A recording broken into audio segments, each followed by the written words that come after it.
Kapatid,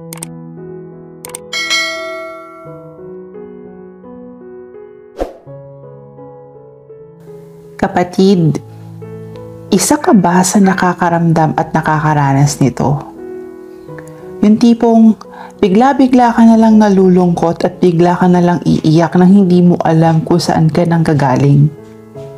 Yung tipong ang lungkot-lungkot ng buhay mo at parang mag-isa ka lang na halos wala kang malapitan kahit na ang iyong pamilya.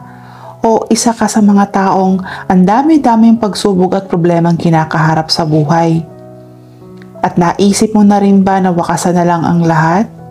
Yung tipong wala nang balikan.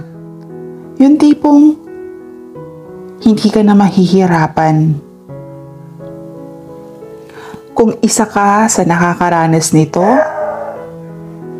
basahin mo ang sabi ng Panginoon sa Joshua chapter 1 verse 9.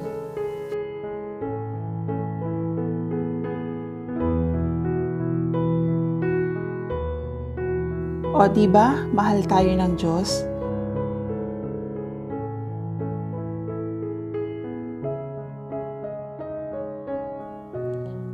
Kaya alam mo, bago mo iisiping tapusin ang lahat, magdasal ka.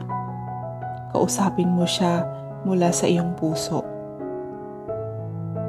Kasi alam mo, wala naman kasing ibibigay na pagsubok ang Panginoon kung alam niyang di natin kakayanin.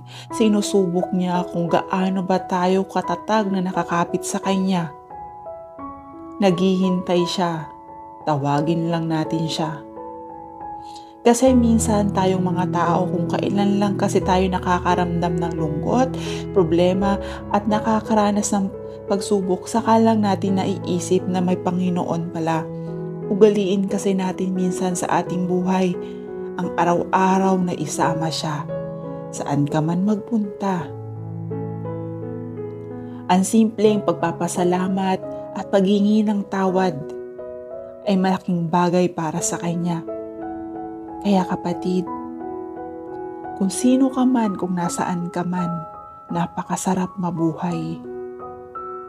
Huwag na huwag mong iisiping tapusin ang ipinagkaloob niyang buhay at pagkakataon sa iyo na maranasan kung ano ang buhay. Kung nalulungkot ka, umiyak ka. Kung napapagod ka, magpahinga ka. Pero huwag na huwag mong tatapusin ang iyong buhay o tatapusin ng lahat sa alam mong paraan, dahil ang pagkuha sa sarili nating buhay ay ang kasalanang walang kapatawaran. Be grateful sa lahat ng iyong tinatamasa. Kaya sana, kung sino man ikaw na nakakarinig at nakakapanood nito, sana simula ngayon, kausapin mo siya. God is always with us. God bless your heart.